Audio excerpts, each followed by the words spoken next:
नमस्कार, आप देख रहे हैं एकदम प्रभात। इस समय मेरे साथ मौजूद शिवसेना युवा पंजाब के प्रमुख और श्री हिंदू तक के पंजाब प्रचारक अमित शर्मा जी, जिनका एक नाम है। इस नाम के आगे उनका काम भी बहुत ज़्यादा बोलता है। तो कई मसले उन्होंने हल किए, सामाजिक कार्य से लेकर के धार्मिक कार्य तक। आज बात करेंगे उनके साथ धार्मिक मुद्दों पर और किसान के मुद्दों पर। जी सर, एकदम प्रभात में आपका स्वागत है। बहुत बहुत धन्यवाद सर। आपका जो नाम है धार्मिक कार्य को लेकर के, मजहब के नाम पर देश में जो बटाधार हो रहा है, इसका जिम्मेदार कौन है? आखिर ये मसला कैसे सुलझेगा? पार्टियां बन के रह गई, लोगों की समस्याएं क्यों बनी रही? आपका सवाल है कि मजहब के मसले कैसे सुलझेंगे। तो हमारा तो धर्म है, सनातन ही धर्म है। सनातन इसका आदि ना अंत। मजहब अलग है, हम धर्म है। तो धर्म के मतलब आप जो भी सवाल करोगे और मजहब के मिक्स सवाल करोगे, हम मजहब का जवाब तो मजहब वाले जाने। हम तो धर्म है, धर्म एक है, सनातन। सनातन धर्म सभी धर्मों का एक सार है, अमित शर्मा जी ने अपने स्पष्ट शब्दों में कहा। मगर आज किसी भी क्षेत्र में अगर देखा जाए तो हर जगह राजनीति हावी हो रही है। हाल ही के दिनों में किसान मुद्दा एक बहुत बड़ा मुद्दा बन चुका है। न सरकार समझ पा रही है, न किसान समझ पा रहा है। ये मसला कब सुलझेगा? क्यों नहीं इसको संज्ञान में लिया जा रहा है? देखो, जो हिंदुस्तान है, ये संविधान ने आज्ञा दे रखी है लिखने, बोलने की, प्रोटेस्ट करने की, और किसानों का पूर्ण हक है। अगर उनके साथ कुछ नाजायज़ हो रहा है तो उसके लिए आवाज़ उठाएं वो। पर शर्त यह है कि सिर्फ किसान आवाज़ उठाएं, उसमें कामरेड, देश विरोधी और हिंदू धर्म विरोधी, सनातन धर्म विरोधी लोग शामिल ना हों। अगर किसानों की मुहिम को कोई भी आंच लग रही है या लगाने की कोशिश की जा रही है, वो ऐसी ही लोगों की वजह से लगाने की कोशिश की जा रही है। किसान की स्टेज पर तीन कानूनों के विरोध में मांग की जा रही है, 3 कृषि कानूनों के उस पर मांग की जा रही है। अभी की सेंट्रल सरकार उनसे कई बार वार्तालाप कर चुकी, इस मामले में कई बार करने की कोशिश भी की। चलो, वो एक सरकारी मुद्दा, पर यहाँ धर्म की बात है। जब वहाँ पर हर धर्म का आदमी प्रोटेस्ट कर रहा है, गाजीपुर बॉर्डर में गया, मेरा लाइव था वहाँ पे, मैं वहाँ जाके आया, वहाँ खाप पंचायतों को मिल के आया, कुछ सिख प्रचारक बैठे थे उनको मिल के आया। पर दुख वहाँ इस बात का हुआ कि ऐसे लोगों को क्यों इजाज़त दी जा रही है जो वहाँ पर सनातन धर्म के विरुद्ध और हिंदुओं के विरुद्ध भद्दी शब्दावली बरत रहे हैं। और ऐसे लोगों को आइए आज बात करते हैं शिवसेना युवा पंजाब के श्री हिंदू तत्व के प्रधान अमित शर्मा जी से। जानेंगे उनके धार्मिक कार्यों को लेकर के समाज में बढ़ते अपने योगदान से। एक नाम है जो अपने नाम को लेकर जाने जाते हैं। सर, आपका हमारे चैनल में बहुत बहुत स्वागत है। बहुत धन्यवाद। सर, आपका जो कार्य क्षेत्र है, आपका नाम बोलता है। धार्मिक कार्यों के अलावा भी क्या आप सामाजिक कार्य में भी रुचि रखते हैं? सामाजिक बुराइयों और जो धार्मिक कुरीतियाँ हैं, इनके खिलाफ तो हम शुरू से ही अपने धर्म की रक्षा के लिए भी काम करते हैं, सामाजिक कार्यों में भी करते हैं। जो समाज के अंदर जो शोषण हो रहा है उसके खिलाफ भी आवाज़ उठाते हैं। परंतु आज समाज में तो कई मुद्दे ऐसे हैं, उन्हें सामने रखने के लिए बहुत समय लग जाता है। पर ज़्यादातर मुद्दे ऐसे हैं जो समाज के हिस्से में बहुबेटी को लेकर के, परिवार को लेकर के, प्रॉपर्टी विवाद को लेकर के बहुत सारे ऐसे मुद्दे हैं जिनका जवाब शायद ही मिले।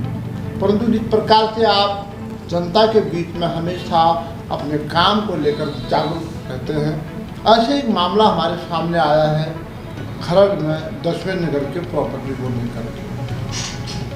कॉलोनी वासियों का कहना है कि जब हमने यहाँ घर खरीदा था उसमें हमें ये कहा गया था यह पार्किंग है बच्चों को खेलने के लिए, मगर आज वहाँ पर कुछ लोगों ने उस पार्किंग पर कब्जा करने की कोशिश की है। यहाँ तक कि सुनने में आया कि कॉलोनी वासियों ने बताया कि उस पर रजिस्ट्री भी हो चुकी है। जब बिल्डर ने अगर उसको पार्किंग के लिए दिया गया है और फिर ये मनमानी या धोखाधड़ी हमेशा होता रहा है, क्या ऐसे कार्यों के लिए भी आप कोई ठोस कदम उठाएंगे?